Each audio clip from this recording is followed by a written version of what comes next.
you know, and I feel like it was like Black femme inception in like a better I started recording when you said that. Great.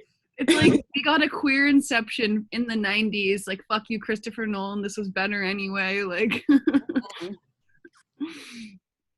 I just really appreciated how much, like, especially her quote at the end. I don't remember what it said, like exactly what it was, but it was just like, sometimes you gotta craft your own story. And I thought that was so beautiful, just like really taking art making and like this narrative into your own hands, because it doesn't have to be about like plight all the time. Like you can create your own and have this air of mystery, so you have like a separation from it. Like I just felt that was really beautiful. Yeah, definitely the sort of intertextuality of the sort of layers of, she was like playing herself, or it's like a character that's based exactly on this filmmaker sort of a thing. And yeah, definitely to have sort of yes. Yeah, I was just saying to have certainly that degree of separation where it's kind of fictionalized, but I think through fiction you can tell stories almost like a little bit more understandably, or like you know, in different ways. I feel you don't have the same complexity of truth. Yeah, exactly. And you don't have to reality, the confines of maybe what really happened. You can change it to make the story even like better understood. You know what I mean? Yeah. By maybe not warping the truth, but maybe like looking at it in the context of truth and kind of, I don't know, repositioning things. Like for instance, in that video, when they interview like the sister of the white director or something, and it's a muted over interview, and she's like, in this interview, this fucking white lady was lying and saying some dumbass shit. Anyways, this is what really happened. And then I was fed up, and it like cuts to her talking. I was like, I love that, of like being able to, you're not lying by taping over it. You're just literally like contextualizing it. Yeah. Sometimes certain media won't speak for itself, you know? Mm-hmm. Because then you're giving her like bigoted responses more due time than they exactly. Yeah, without offering some kind of critique or something, you know. Yeah. Also, just generally the dialogue was so like witty and fun and had so much like character development in such a small amount of time. Like I just wrote down some of the lines that were so funny to me, like she's like, not a 4-month lesbian relationship. Like she was so upset about like Tamara and whatever her girlfriend's name was. Yeah. And when she was like, what did she say? I wrote it down. She was like, oh, she's like, how was I supposed to know she was spiritual? Like, I'm sorry. Like she went on a blind date with that girl. And also like the little things that I didn't really know about, like to figure out if a woman was a lesbian. I would say like, is she in the family? Like stuff like that. Like I didn't know that before, and I love that. Yeah, that's so cute. I love that family part too. They went to the guy who was talking about like race in film or something, and he was like, "Women aren't my specialty." And she was like, I don't even remember what. She's like, "Oh, look at you." I wrote it down. Look at you. So, right here, yeah. Like that. You are so rude sometimes. Yeah. So good. I really loved their friendship so much too. Like, she was just like, I don't know, like, I feel like, her like kind of like toughness, like paired with her like really like her curiosity is like really cool to see together. Like, as like two, you know, like lesbians who are like going through like New York and shit like at that time. I just feel like that's just, I'm romanticizing it, but you know, it would be really cool, you know, to be friends with them, really, is what I'm saying. Yeah. Also, they got Camille Paglia to be in it. I was like, LMAO. Who is that? Casually. She's a really like renowned feminist thinker. She's very controversial because some people like say she's a misandrist and stuff like that. And or whatever the word is where you like hate men. I think that's the Who word. did she play? When was Where she is in she? the She played herself. She went to interview at Swarthmore. Like kind of in the middle towards. Yeah, right there. Yeah, like right there. Oh, right. I remember her. Yeah. That's so cool. I didn't know that. That's great. Yeah. Very cool. Also, the fact Wait, that she's Diana had a controversial. Why? I don't know a ton about her, but she just has talked about like fuck men, and so some feminists don't love her because she's like, they think that she's perpetuating this idea that all feminists hate men, and she's kind of saying like, oh, it's not about that. At least that's from what I understand, like more on a large scale. I don't know much about her personal feminist philosophies, but she is a feminist studies like professor. I think she was teaching at Swarthmore. I don't know if she still is, but she's written a lot of books and stuff, and she's pretty infamous and famous. I love like this part too was so fun. yeah. I love like the variety of people that she interviewed about this and like their answers. We haven't covered women there yet. In the blaxploitation, also they like immediately assumed that it was in the blaxploitation movement, which like it was exploiting her because she was literally called the watermelon woman, but it wasn't in that same time period, you know, and just like that assumption that like, oh, I know what it is, but I don't know. Yeah, I've gone to liberal arts school, so I know all about this thing you're talking about, Yeah. Very interesting. I feel like people, if this were to happen, I think at UCSB, I wonder what the results would be, honestly. Oh, of the interviews? Yeah. Like the research project, I guess you could say, you know? You should do it. I should do it? Yeah. I mean, I don't really have anybody in my own mind right now. I just feel like people, I don't know, just the difference in like, you know, PC culture, like what that would do to people's responses. Well, That's true, but also people are still dumb as hell, so people will still like offer up there. I know, but it's funny when people ask them people. I feel like now people like are like dumb, but like it's like there's like a layer of PC, and then when you like reveal that layer, you just see dumb. But before, it's just like kind of there's like the shock value, I guess. There's sort of, I feel like there's sort of a like an awareness that I'm on camera, sort of a thing that goes like, well, I have to make sure that what I say is, you know, there's like a filter that you can kind of see wash over people nowadays if you're going to be interviewing, like asking basically questions about anything at all. Well, I had a question, sorry, about this specific scene. There's a part when Stacy, Tamara's girlfriend, like turns and she's like 6 degrees of separation for her, but for us it's only 2. And I didn't know what that meant. Does anyone know? I wrote that down too because I didn't know what it meant either. I thought about the... Sorry, go what? No, never mind. I think it's in some reference between like how oblivious Diana is, how rude she's being at the table, talking over them, but I can't really figure out how exactly. I just know it's directed towards Diana in some way. Yeah. Wait. I've heard of the 6 degrees of separation thing, but the first thing that came to mind was Kevin Bacon, because there's a joke about 6 degrees of separation from Kevin Bacon that, like, if you live in California or something, there tends to be 6 different, you know, somebody who knows somebody who knows somebody who knows somebody who knows somebody who knows somebody who knows Kevin Bacon. But I think that's derivative of like a bigger thing of the 6 degrees of separation. But yeah, well, the theory of 6 degrees of separation is just that you know everyone in the world only by these 6 degrees.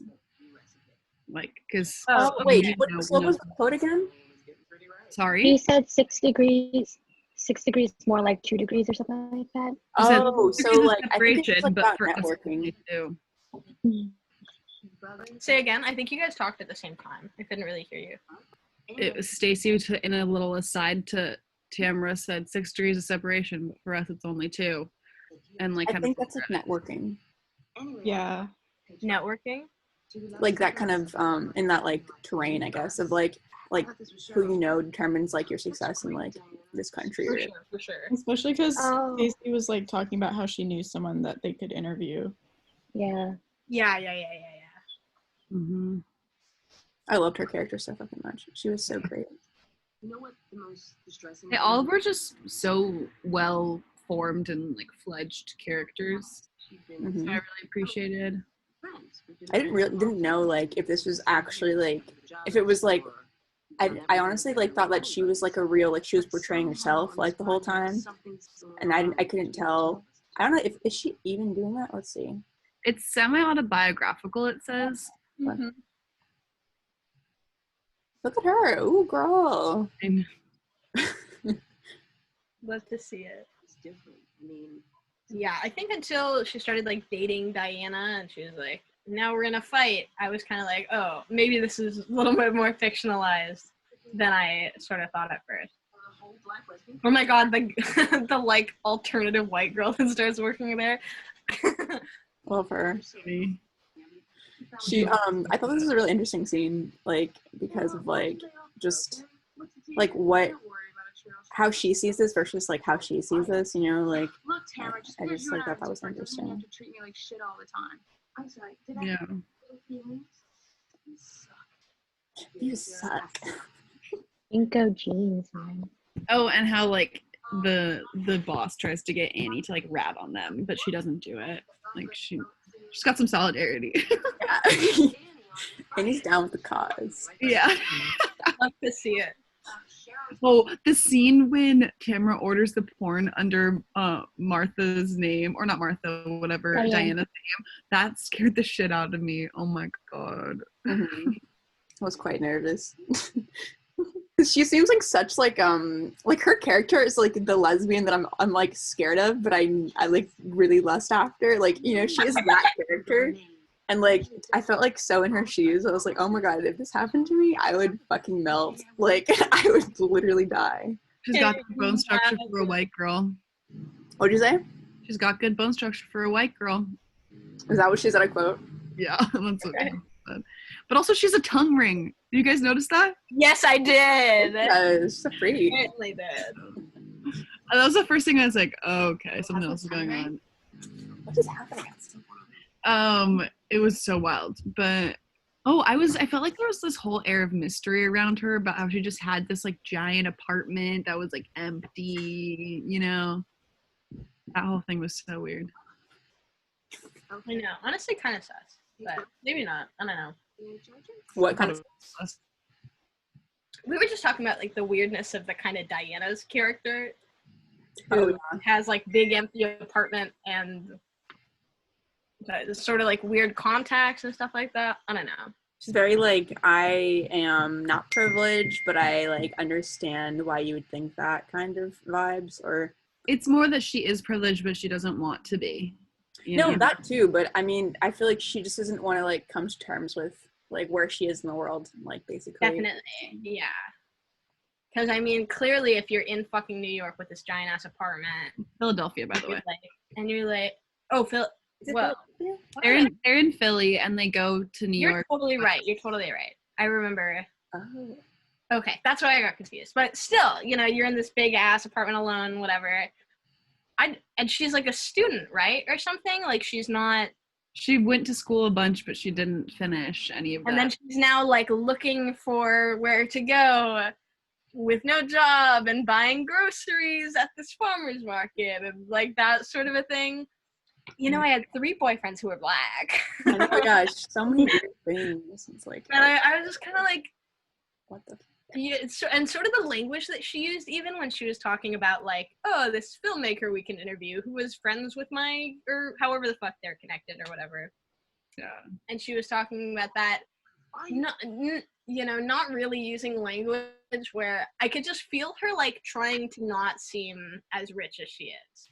You know, not really explaining that her family's probably paying for where she lives and not really explaining that kind of stuff or even saying any kind of nod to that while also not describing any kind of job she's ever had, you know, or anything like that. I don't know. It was interesting to see just the way someone will kind of subconsciously maybe bury that or like make an effort to kind of not talk about that. Maybe, I don't know. Maybe because she feels like it might. No, I know exactly what you mean because it's like she almost like it's taboo. Yeah, because she's supportive and like cares for her project and stuff and things like that. But at the same time has this like cognitive dissonance of like, well, I'm a good person, so I don't have to like like trying to kind of avoid all these privileges that I do have. Mm-hmm. Cognitive dissonance is a good word for that, for a character. God, I think Charlie's trying to join here. I can't really see because this fucking, wait. Oh, try to stop screen sharing. I got it. I think I just need to invite me more. Wait, does it? No, actually, you're right. I'm going to just stop this. If it's in participants, usually, if you're trying to enter or like let someone in. She said, hi, is Ethan in the meeting? So I haven't, she's not watching. Maybe she'll join. Oh, there she is. Okay. All right. Also, I wanted to ask a question generally. Go ahead. Okay, so my question is, so there's the scene where it's all our main girls, you know, in the movie, whatever, and I think it's the scene where they're like around a dinner table and talking about how Diana organized some interview or whatever. I'm having trouble with names. I know it's this one, right? Yeah. What's the Tamra? Tamra is the best friend that works at the video store with Cheryl, and her girlfriend's name is Stacy. Stacy, for sure. Well, so Diana says like, we can have an interview. She wants to interview us or something. And Tamra says like, I thought it was just Cheryl's project. And I remember listening to that and I was kind of like, because I understand that, but I feel like maybe if I was setting up an interview with like a friend of my family or whatever and somebody else, is it sort of bad to maybe be there as to like chaperone or something, or not like chaperone, but like as like some kind of buff? I don't know. I sort of felt mixed things from seeing that scene. And I wanted to ask you guys what you thought. If that's sort of inappropriate to say like, she's here to talk to both of us about your project or something like that. I feel like Tamara's like anger from Diane saying that, it's very valid, because it's like, I get what you're saying. It's like, oh, she's making the connection and she's bringing her out there to this family friend. At the same time, it's kind of like you're just supporting her project. That doesn't necessarily mean that you own part of the project, which is why or even that you'd have anything to contribute to the conversation, And she doesn't, you see in the later thing, like she's just sitting there. But I think the whole point is it really is in the language she was using, because I personally don't think there's anything wrong with her being there and being like an intermediary, because she did set it up, it was like the connection was through her, but it was the language she was using where it's like us, because it was asserting this kind of collaboration that doesn't necessarily exist. For sure. But also Tamara is just in general really like sussed by her, because like especially this point that we're paused on right now where she just like immediately takes the joint from her. I was like I felt that fury. I was like, the audacity. What the fuck? Imagine like a whole ass stranger taking something out of your mouth, bro. Yeah.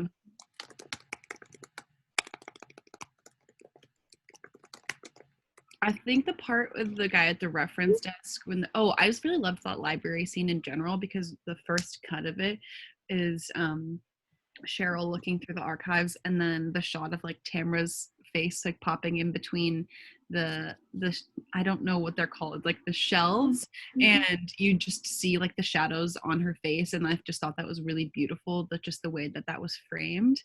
And so I really appreciated that, because there were those like glimpses of really like artistic like punches, like that scene, and then also later on the phone scene that's towards the end. That was just really beautiful. Also, as a separate note for like we can talk about later, but the way she separated like the project she was working on with the different quality of video versus like the actual parts of her life, which were more of like higher quality, higher definition. But also just the way that reference guy was being so passive aggressive towards them and just like assuming incompetence from them. Yeah, just so fucking frustrating. Did you check the reference? Did you check the, Also, when they go to the clit, of course. And that fucking lady is like, dumps the archives on the table. bitch, oh my god. She was like, this generous donation. I was like, oh, look what I found, a scrap of paper. That's a map. I was like, I love her character so much. Oh my god. it was so funny. It's fucking and Look she was up like, coffee. I'll take this box, actually. I love this like font, like dude. Also, I love that they're called Clit. I was like, fucking go off. Also, when Oh my god, hello, sister. Yeah, this was a good scene here. You have been to the archives before? Leave the sister alone. I love her character too. She's just like thrives in every scene. Annie? Yeah, she's just here, man. Welcome She's to the with it. Center for Lesbian and Technology.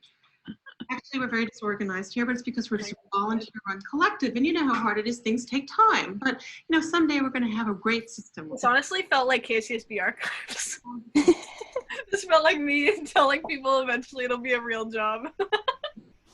That's so funny. I came to find out about the Black collection on lesbians. Is that a separate I want collection? to actually go to this. Very This is a real thing. That's kind of cool. We received. Yeah, is it a place?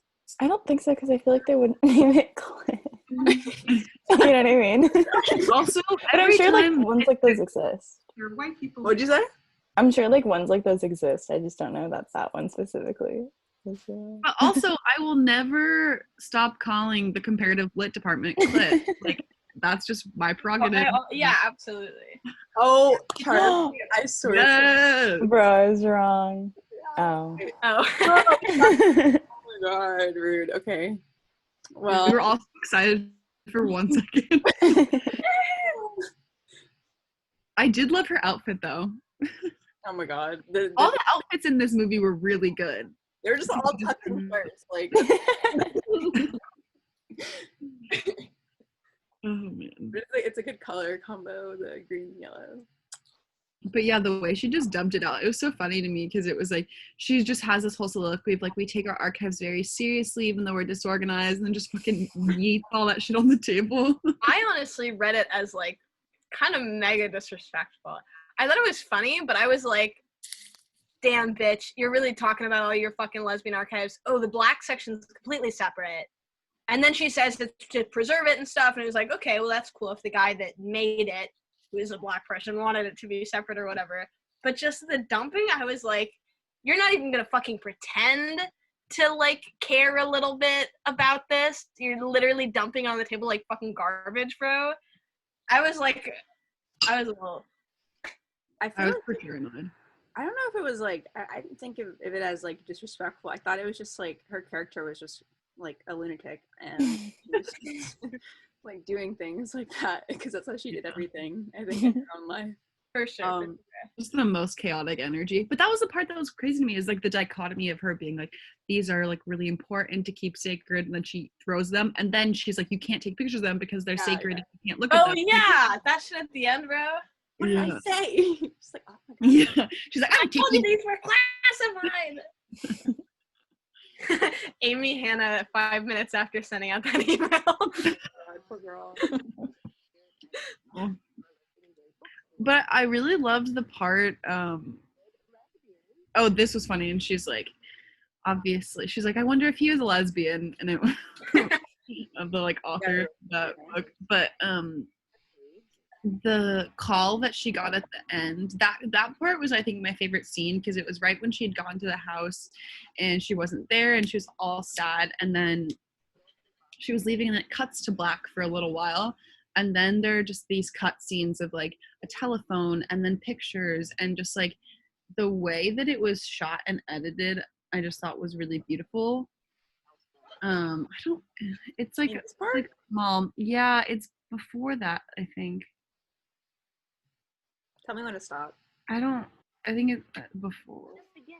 I don't know. Telephone's here. No, it's after this though. Okay. I don't know. I really liked also having like that like guitarist kind of singing like a clip of, you know, the performer and then having that audio stay in the background. And the same way they kind of did it with when they were all trying to videotape those like performers, those girls that were singing and drumming and stuff like that. I was like, this is so cool to like have it be like sort of background music and audio, but also like including that this is making it like a scene as opposed to just the audio of music or something like that. I like that. This part here where she's like walking by her and then it becomes like the soundtrack. Yeah. Yeah, I thought that was cool too. It just felt, that part to me just felt really rich and beautiful, just the way that it was layered, because it started with, I don't remember if it started with the voice of the woman who played June, who was Faye / the Watermelon Woman's lover, or if it started with Cheryl's voice, but she was like speaking on the phone. I think it started with Cheryl like reading it, and then it cuts back to the original voice of her just being like so upset that like the story of this woman who she loved for so many years was just kind of like co-opted into the story of another white woman. She's like, she was so much more than this blip in this other woman's life. Mm-hmm. And it's interesting to me, like, the main character's like, I guess, her like, just like how she, like her belief in this character, you know, like, and like why it started with the Watermelon Woman, and like instead of like, well, I mean, it couldn't really start with like the actress herself, because that's kind of like just like some intense research to just be like inspired by. But it's really interesting that she was like into this character despite her acting as this really like dehumanizing like person, you know. Like I think that's interesting, like that she was able to see through that kind of, you know. I think too, adding on to that is just the fact that she did play this like dehumanizing character, like she was referred to as like, the Watermelon Woman, but she only did that at first so that she could like break her way into the business, and then she was in these black cast movies that she did really well for herself, and she like made a name for herself like within this subset, but it was a subset, and she wasn't able to like explore her true voice as an artist, and she's only remembered for this like small moment in her career when she was exploited for being the only black mammy, and just the layers to that of how she was so much more, but she'll never be remembered for that. Things haven't been going the way I thought they'd be going. Mm-hmm. Diana and I aren't. I don't think she was the only black mammy though. I think that's like just in the beginning. Just in the beginning of her career, when she was with, when she was with Martha Page. Yeah. Use the camera to document my search for Faye. There's like some interesting stuff that my stepdad was telling me about Martha Page like the other night, and he was like saying that there is an area where a lot of wealthy black people used to live in LA that I think it's called Sugar Hill, and it got kind of uprooted because they wanted to put the freeway through that area to like I guess improve like that or whatever, like transportation people or whatever, but like they could have easily put it through like a different neighborhood which was actually poorer, you know, like, and it would have like worked, it would have like flown like more normally, like it wouldn't have like done like a sharp right or something like he was saying. But basically the point of this was like there's like a lot of suspicion that this was done just to like uproot like all of this community of like wealthy black people, you know, and like displace them. And it was like I think not till recently until like that was like more than just like a theory, and like people started to like actually like agree on this. Like I don't know, it was crazy. Just like a lot of shit people did to like, you know, devalue like these like black actors and actresses like when they were like living in like the West, I guess, where you think is like a better, I don't know. Hollywood's crazy is like the point of me saying this. I don't know. Just that idea of like when they did make a name for themselves, like in the freeway thing you're just talking about, they did become wealthier, they did play by the rules, like she did play by the rules and took this role, but then you're still cast aside, you're still told that that's not enough, even though like all these Correct. Black-owned theaters in Philadelphia, they all kind of were in ruin when Cheryl and Tamara visited them, like towards the beginning. And so like the like white oppressive class is still gonna find a way to fuck with them even when they do play by the rules, you know? Yeah. And it's like, so what do you do? Like, do you keep playing by the rules, or like, that's what I mean. That's oh shit. Fuck, where'd it go? So that's what I think a lot of people that like. That's what a lot of people think about. I think is like, what do we do next? Like, when doing what we've done for so long hasn't been working. Like, nothing's really been changing. Kind of like, do you just like, you know, do you fight back, or do you just like continue to be like what's the word? Not placate, but like the like. Complacent. What did you say? Complacent. Complacent, yeah, complacent. So, and it's very interesting. I feel like that's like a common theme that I see in a lot of like,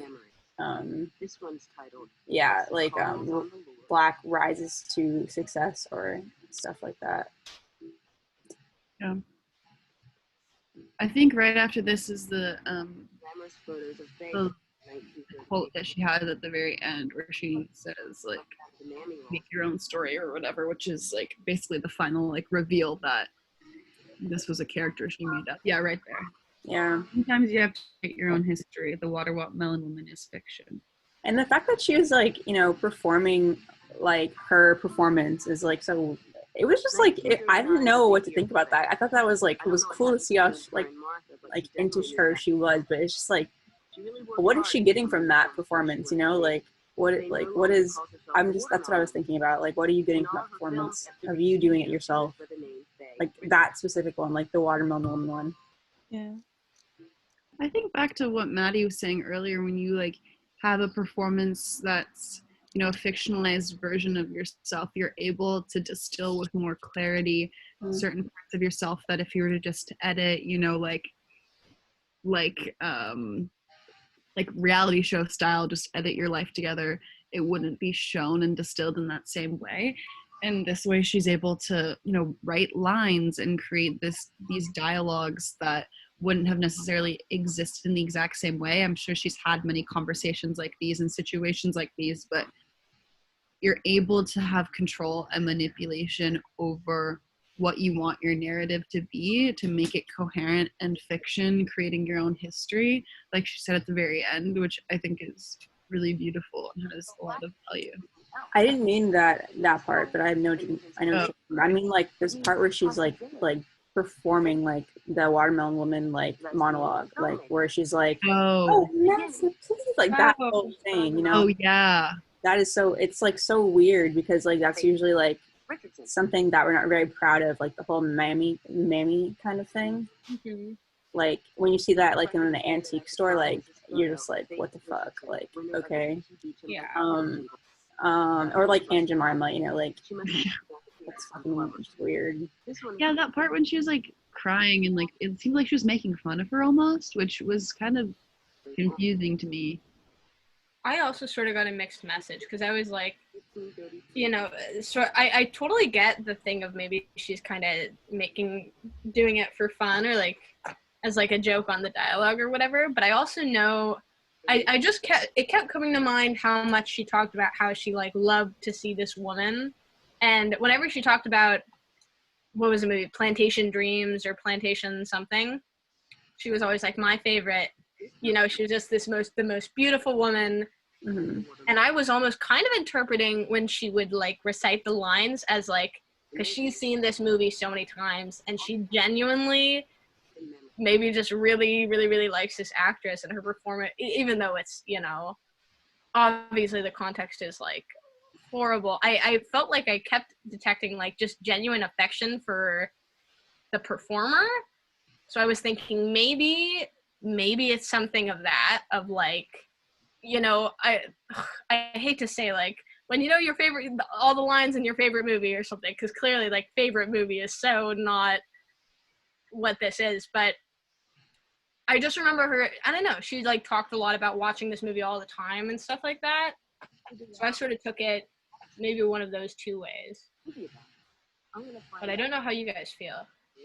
Who she was. It reminded me a little bit of, I read this book like a year ago about lesbians in film, and it was just talking about how, like, in the 30s, lesbians just had to, like, I guess, find, like, hints of things in movies that might, like, they could identify with. And so I guess her performance of that kind of reminded me of maybe how Black women might have felt in the 30s, and how, like, that was the only thing they might have been able to identify with on screen, and which super sucks, but, like, I guess that was the one thing maybe that they could see themselves in, which is, You mean by just seeing, like, the representation of, like, a Black woman on TV in general? Yeah, exactly. I'm thinking too, like that, like, but I'm also like, I was wondering, like, why, like, I feel like you have to be, like, in her shoes to, like, see what she saw in her, you know what I'm saying? Yeah. But it's interesting to think, like, what she saw in her, you know, like, what did you see in her that, like, that was so, you know, I guess, like, emotive, or, like, you know, like, that resonated with her identity. Yeah. Like, I thought she was also trying to, like, reclaim, like, the, like, kind of character that, you know, of, like, the mammy, not my reclaim it, but just, like, you know, people, like, kind of sometimes, well, like, when there's, like, a really poor impersonation done of something, it's kind of like a way to like, parody it or something. I don't know what I'm trying to say, but You know what you mean, though, like, of, like, reclaiming it, like, trying to not make it as much of a negative thing, because she did have so much, like, respect for her, like, she saw through it almost. I feel like that's one of the reasons why she had the section with Camille Paglia of saying, like, you know, I don't think that people need to feel as so much, like, hatred towards this caricature, because the whole idea of, like, a bountiful woman is that she's fertile and can, like, give to the family, and, like, that has been a point of oppression through, like, the patriarchy and stuff, but it's not necessarily an inherently bad idea. I thought that part where she was talking to Camilla was kind of like a like the things that she was saying were kind of like a joke. Like, it was supposed to be kind of commentary on how, like, film professors, especially, like, white film professors at liberal arts college, can take things and interpret it their way, even though it's like, oh no, that's inherently racist, that's, like, inherently bad. Yeah, she was, like, speaking for the Black community as a white woman. Yeah, it's like, oh no, the watermelon represents, like, the Italian flag or whatever. It's like, oh yeah, she was like, my Italian grandmother used to be a perfect mammy. I was like, bruh, I was like, it's different. Well, that's, like, do you think that it's, like, do you think she, like, was acting in this, or do you think that she was, like, it said she was playing herself, so I think to some degree. Do you think she was aware of that, like, awareness, you know? Like, I feel like it's kind of fun to think about. I don't know if they gave her a script or something. I feel like no sane person would say all of that, you know, like, especially on camera, even if it's for a documentary. So I feel like this was like, scripted in some way. Same with the students at the liberal college too, possibly. Those students for sure were, because you could tell that they were a little bit uncomfortable, like, their acting wasn't very good, but a lot of the other people I couldn't tell. Yeah, I just couldn't tell for, like, a lot of the shots, like, what was documenting, and, like, what was, like, I guess drama. That's true. Yeah, I don't know. Well, because I feel like I've seen plenty of stuff in the 80s where people say shit like this, or not maybe in this genre of, like, specifically what she's saying, but I feel like I've seen a lot of ignorant shit that's gotten taped before, and I could see how she thinks, if this was not scripted, how she might think, like, yep, that's what I said, what do you mean, yeah, blah blah blah. But and now, obviously, with many more people seeing it under the lens of her saying, like, you see, Black criticism often does this thing wrong, or she said something like that about, yeah, about just like telling people what she thinks is wrong. And I don't know, I sort of thought it wasn't scripted. It is a very professory thing to do, though, you know, like just the way she was speaking and everything too. It's like you can just tell she's a professor. Honestly. Yeah, too real. Well, I mean, I feel like this person is someone I would still see in the UCSB Feminist Studies department. Like, not gonna lie. Not gonna lie. Camille Paglia in 1996, yeah, I'm sure. Literally. So good. I don't know what to say. Oh, there she goes. See this? This is Yes. Yeah. Hopefully it loads. Load. Yes. And then she like blows into her. Yeah. Yeah, I just felt like a lot of the choices she made, like in this, with like the being able to separate when she was doing her project and when she was living her life, with the way, like the quality of the film, and just like all those little subtleties, I felt was really nice. And I think like I could see the choices, and I really like respected how she was able to craft that story by interrupting this project with her slice of life parts, like in while she's at work at the grocery cart, you know, like. Oh wait, do you guys think that she just ran into her, or do you think she knew she was going to be here? I think she ran into her. Yeah. This might be in the same area. I mean, if she's going to that video store, she probably lives around there. Could be just by chance. 'Cause then it's kind of like, oh, like her friend is also there too. So it's like, I can't imagine telling your friend like, hey, I like this girl. Let's go stalk her at a fruit stand. Yeah. So it's probably just happenstance. But yeah, the girl she was dating was also really hot. Oh my god, she was so hot. Apparently not her girlfriend or whatever, but I was like, Yeah, she's like, oh, she yes, wants to make this top and the jewelry and her like haircut matched her shirt. That's awesome. Wait, like what? stylistically. Haircut. The blue? No, it was just, I don't know, she had like, the whole look was like, something about her haircut and just it being really compact and like sharp and cut, like for me it like looked like her shirt. This one? Yeah. Yeah, she was sassy. I liked her. Yeah, she's like, we're gonna leave now. She's like the most threatening person in this whole movie. Honestly. Yeah, but then right after this is my favorite shot of Tamara through the in I the love library. Cheryl's face here. She's just like, hey, I'm trying to smash. What's up? Wait, so you said Tamara is in the next one? Right after this, yeah. Oh no. Tamara. Okay, after this. Yeah. Let it play. What is up with this necklace? I don't understand. She got half a necklace. Looks like it's burnt. Like this thing is burnt. It does. Yeah. I just love that. She's like, hi. I just really liked the framing and the way that the light was only on her eyes. Yeah, that was super cute. Yeah. Also, that outfit's great. It's such a painterly thing to say. Oh my god. It is, definitely, though. I'm looking at it. Honestly, yeah. Vibes. The lighting about this movie. Composition. What happened? I said that sweet composition. Love it. So good. The lighting is very, I think, varied in this show. Shut the fuck. In this movie, film. Give her that. It's film. Film. We are critiquing films. Not movie. I do feel bad though, because I feel like half the time when it was like her project she was working on, I was kind of waiting for it to get back to her normal life because the quality was hurting my eyes a little. Yeah. I was kind of annoyed.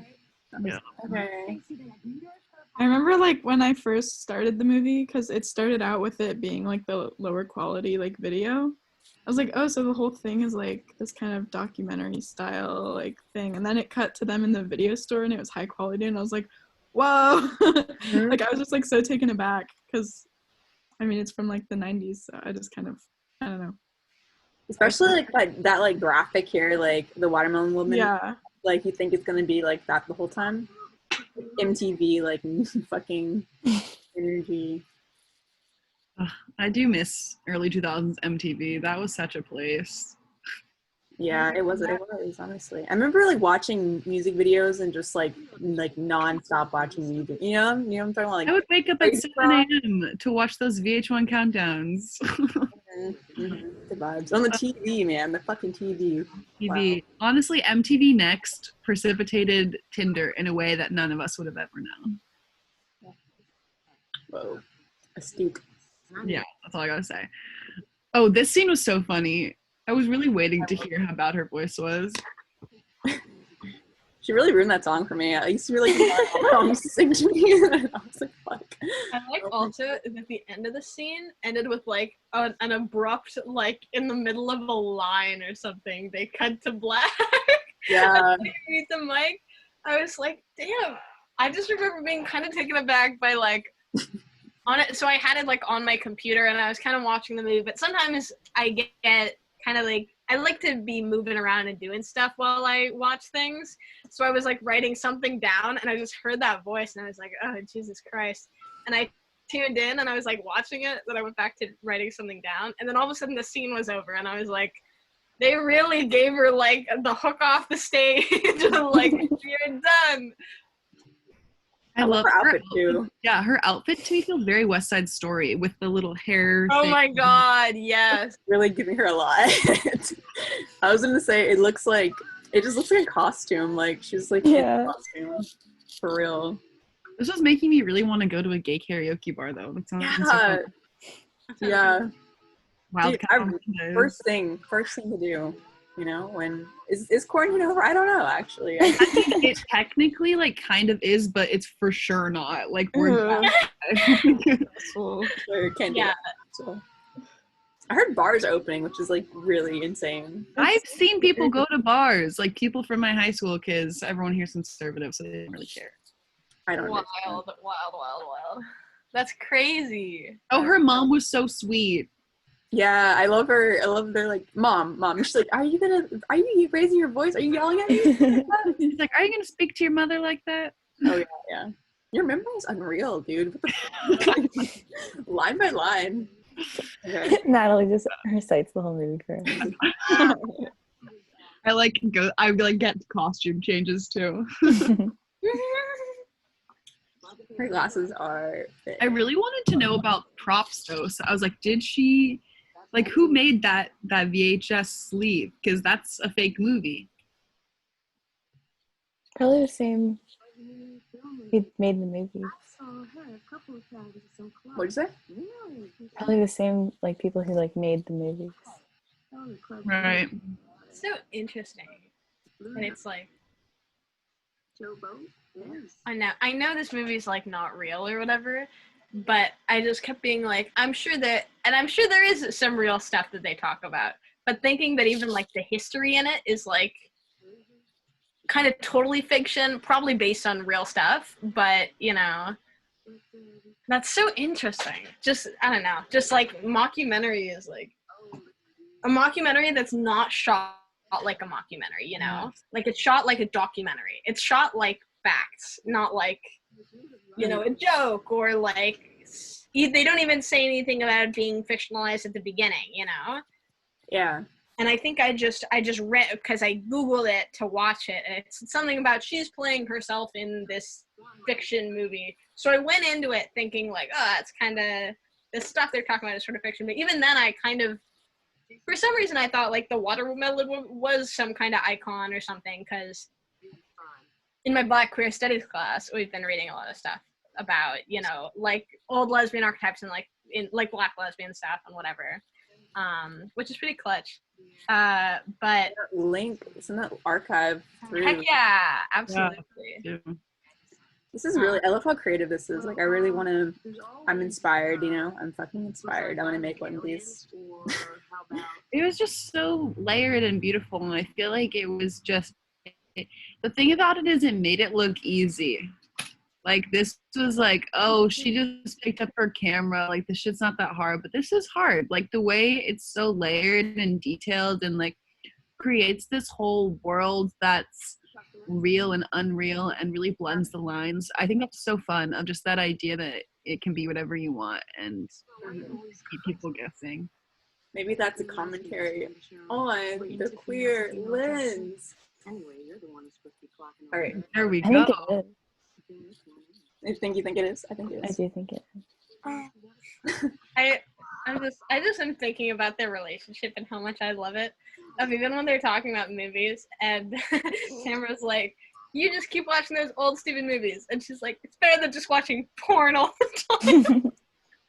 And I was like, I love that that's the only thing you watch, or that it's at least like a joke because I guess you order so much porn. I don't know. I just thought that was kind of ridiculous and funny. I forgot that that's like what people had to do back then. Like you really put your porno in the fucking VHS. Yeah, it's out there in the world. You're not like hovering your mouse over a video to preview it. You know, all you get is the name and maybe a picture. But that's it was like Black Ballbuster something. Yeah. Black ball busters and shit like that. Everyone was like, bald? Really? She's like, I just wanted to see. People were so unapologetic. I feel like back then about like, I mean, I feel like actually maybe just Tamara, but like, like what an inspiration. Wow. What? I also thought Diana was very cute in this opening scene. Oh, she's hot. Yeah. You are so pretty. Yeah. Oh, cat. Baby. Aww. And Cheryl's cute too. Oh my god, wait, I just saw hot, that too. cat. That's crazy.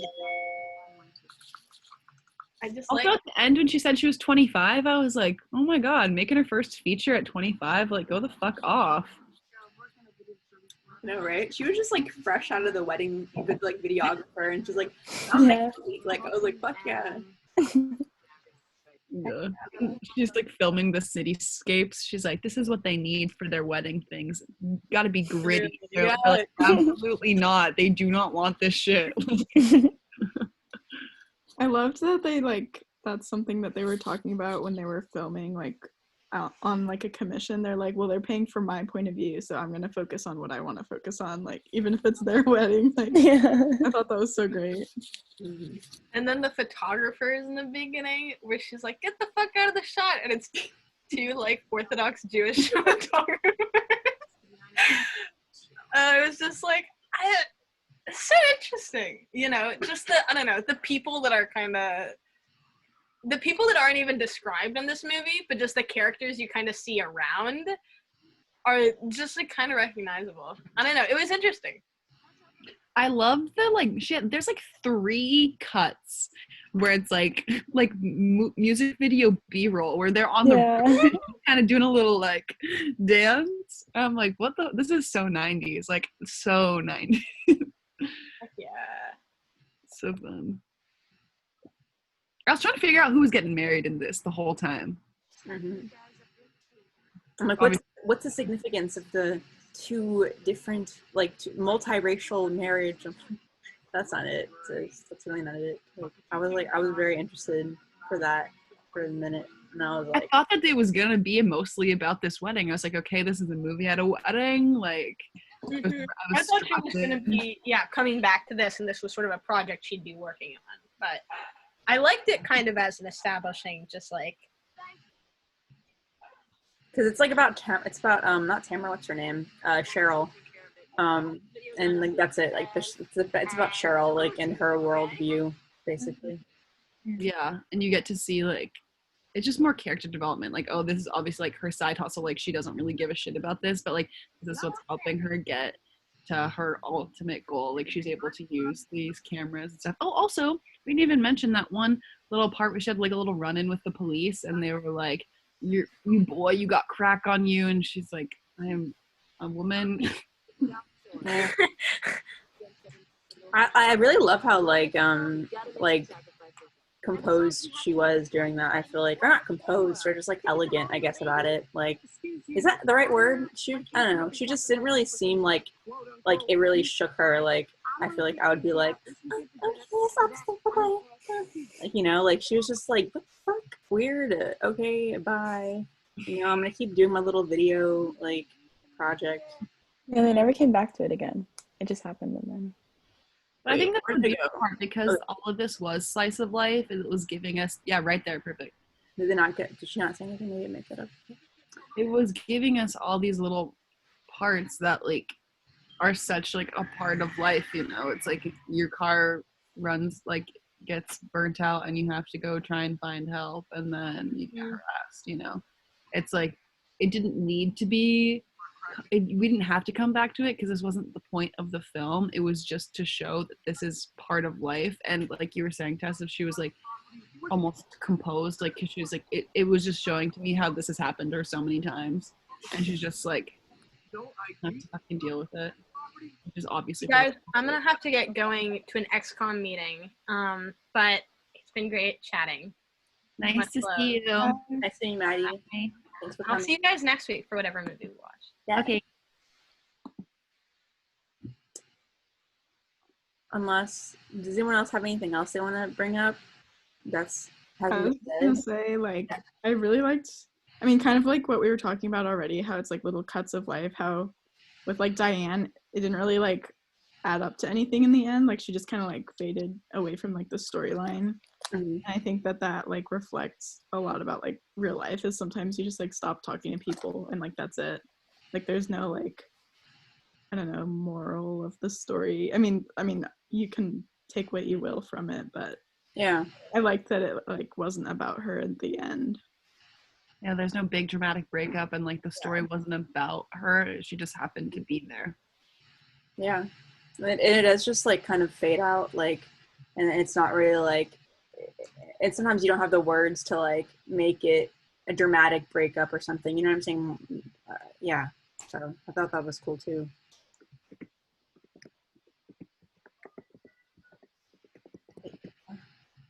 I love how motivated she is, like despite all of her like other personal issues and stuff, like, you know, like her friend is just like kind of, I feel like her friend is like a little overprotective in some points, Tamara, and I think her girlfriend or whatever hookup is like just like a little out of touch with reality kind of. And I mean, she just has like a lot of people in her life that are like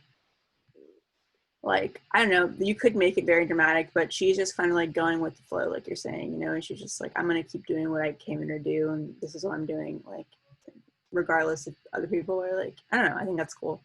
Also, I kind of like, especially in the phone call conversation with Cheryl and Tamara at the end, right when she's like, I don't know if she's on the way back or the way to the phone booth right at this point that we're paused on, but they both want to talk to each other about something, but neither of them wants to give each other the time to say it.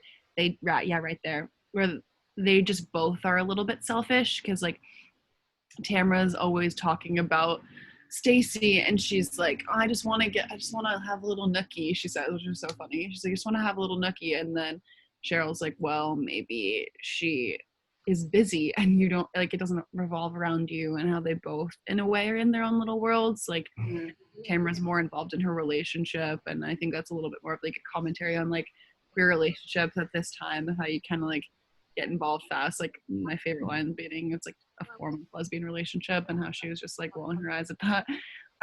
Was it what lesbian relationship? A 4-month lesbian relationship. Oh. Please no. But just like to show that like they are both a little selfish, and that's okay. Like I don't want that, but also to like remember your friends. I don't know. I felt like it was just really nice character development. Mm-hmm. Yep. To like know, like, I feel like boundaries like for her are just like, it's like the whole talk of like, you know, having boundaries with people. Like with her, it didn't really feel like that existed. Like I feel like she just naturally like knew like how to navigate her own life and like, you know, be a friend or like girlfriend, you know. I don't know what the fuck I'm saying, but I feel like she was just really natural about the whole like thing, and she was also super like ambitious at the same time. Like I don't know, there's a lot of cool shit that I really applaud. Yeah, she felt like together. Yeah, together. Yeah. She was a pretty together chick. I also just love her outfit right here. I know, Yes. it's so good. Right when she pulled up and knocked on the door, I was like, "This is so good." But that was one of the parts that I loved about the phone call scene of the cuts. When it like fades to black, and then you kind of see her on the phone, and then you see her making the collard greens and how she does it with smoked turkey wings instead of with ham hock, and how that was like such a point of contention of them like arguing about recipes and how like that's what she remembered about her and told her neighbor of like how she makes this dish her own. I just thought that was so cute. I was so mad that you mentioned the name of Martha. It's honestly not that bad having like, I feel like that's funny that they brought that up as like some kind of like weird shit, because like my grandma always makes it with like turkey, and it's very weird to me that like they were like, oh, how dare you? But I mean, it was personally funny. So people always argue about recipes, because it's always like what's the most classic or traditional or whatever, but it's whatever you want. Yeah, coming from a culinary master. Her way of like screening to see if she's gonna give an interview to Cheryl, like her asking like, "What do you make your collard greens with?" Like, it was like some justification. If she would have said ham hocks, she wouldn't have let her had an interview. I didn't know that there was like a cultural thing with that, but. Wait, what did you say? I'm sorry, it was too loud. This thing. I said like, oh, I thought like June asking Cheryl on the phone like, do you make your collard greens with smoked turkey wings or ham hock? Like that was like a test for her, like to like screen her or something. I don't know if it's like something about that, like if she would have picked the other option if June would have let her interview, because it was interview on her like lover, so I feel like she was really protective about that. Yeah, it might be a cultural thing. Like maybe it's like one's more like you're saying like more traditional, or like one's more a different iteration of it.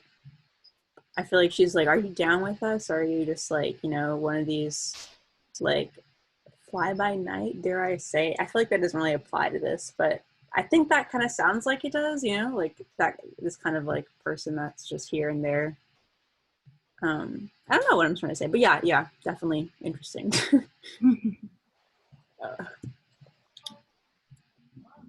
I wonder if I really wanted some fucking like greens after that too. I was like, oh my god, like, could you imagine? Made me hungry. Well, thanks, Charlie, for recommending this. It was a very fun watch. Yeah, I liked it. Thinker. Oh wait, there's a chat. Oh, she said. Oh, Maddie just said she was going to the bathroom. So what's in the chopping block for next week? I really said that out loud. Okay. We have for next week. We're gonna do. So Mustangs will be replaced. So the Miseducation of Cameron Post is what we're watching. I've heard about this, but I don't know what it is. Isn't it with what's her face? Yeah, it's with Chloe Grace Moretz. Oh, it is? I thought the movie, I've seen it, I thought it was pretty good. I'm not a big Chloe Grace Moretz stan, but the movie, apart from that, was pretty good. Without fucking her in it. Oh, is it gay? It's gay, yeah. Okay. I always kind of say that as a joke. I'm like, oh, is it gay? But also, they literally make that as like a movie genre. They're like, oh, because like the Watermelon Woman, it was like LGBTQ/drama. I'm like, okay, well. Why do I feel like I get the point of making LGBTQ, but like, I mean, actually, I know it helps. Normal. Like, identify where you are in situation to this movie. I feel like it was helpful for me. Yeah. Oh, the girl from American Honey is also in it. Oh, fuck yeah. Oh, yeah. Oh, that's fun. I thought she was homeless before that. Someone told me that she was homeless before American Honey, and like, what's his face? Shia LaBeouf. Yeah, Shia LaBeouf picked her up off the street and like gave her the park or some shit. That's what I heard from someone maybe. I thought that the woman who was the director gave her the part though. Okay, maybe that, but something about her being homeless. She got picked up on the side of the road, no matter what. She was homeless. Like, I thought so. I don't know. I thought that was really amazing. Wait, who was this again? Huh? What's her name again? We Sasha. spotted her sunbathing on a beach while on spring break. Really? Definitely Yeah. not the same thing. And she liked her vibe. Okay. Imagine if you were just on the beach and someone's like, I like your vibe. Do you want to be in my award-winning film? Literally. Also, the main character of like a 2.5 hour feature film. Like, yeah. so wild. That's so funny. So funny. So Anyway, happy new moon. happy summer solstice. Happy solstice. How we beat that? Wait, I thought the summer solstice was on in 2 days. Tomorrow is summer solstice. I mean, I'm It's just my half birthday, so I'm waiting for birthday wishes. happy birthday. Happy birthday, belated. Yeah. Yeah. Thank you. Happy half birthday, Natalie. Let's go around, you guys. I know. Did you buy any alcohol yesterday? I didn't, no. Because I got a bunch for my birthday, so. Yeah, everyone gives it to you, so it's like, what's the point of doing it yourself? When I turned 21, every time I tried to buy like alcohol or weed, I was never carded. Not a single person carded me. So I was like, there's really Buena Vista? at home too. Really? Oh, Both. interesting. Anyway. Well, this was lovely. Are we having the movie discussion on Sunday next week or this upcoming Sunday? Also, should we change the day since it's like kind of summer and people might want to change it from Sunday to another day, or should we just keep it? People still might have classes because I know we three do, like Natalie, Maddie, and I think it's just us three, have classes. So I was thinking the weekend because just in case, like, you know. But if anyone has like, if anyone wants like send their specific schedules in the group chat, that would be cool. If you actually like do it in the week or something. Yeah, Sunday afternoons, what we were doing before, also works for me, but I still am also like relatively free since our classes are online. It's like a little bit more available for change, but yeah, just because Sunday is Father's Day, so I didn't think that would really work for. Yeah, thanks for noticing that because I would have been like day of, oh, sorry guys, you know. I'd be like, my dad wouldn't care, but my mom would be like, how could you do this to your father? And my dad would be like, it's fine. Okay, so we'll stay tuned for the date, I guess, and just if you get a chance, put your availabilities in for like the school year for the summer session, I guess, if that is easy. Okay. Yeah, and cool. We'll watch that movie and talk about it. And if you, also, if anyone wants to like write for like any kind of movie like review or some kind of thing like that, like go ahead and do it and like send it over to me because like I made like a Google Drive. My cat's being so annoying. I thought that was a child. Cute. I thought someone had like a younger sister or brother. It is. He's literally a baby. Like, shut up. What?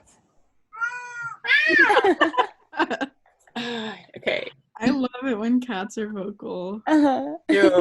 Unless like you're on the Zoom call and people are just like, what's going on? Using a child?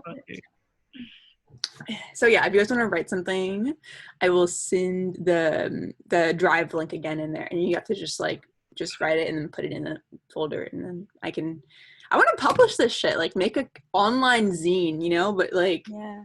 like something cute, like, right? Something cute, please. Like, let me do that. Okay. Yeah. Okay. Bye. Bye, guys. Guys. Bye, guys. See you next week. See ya.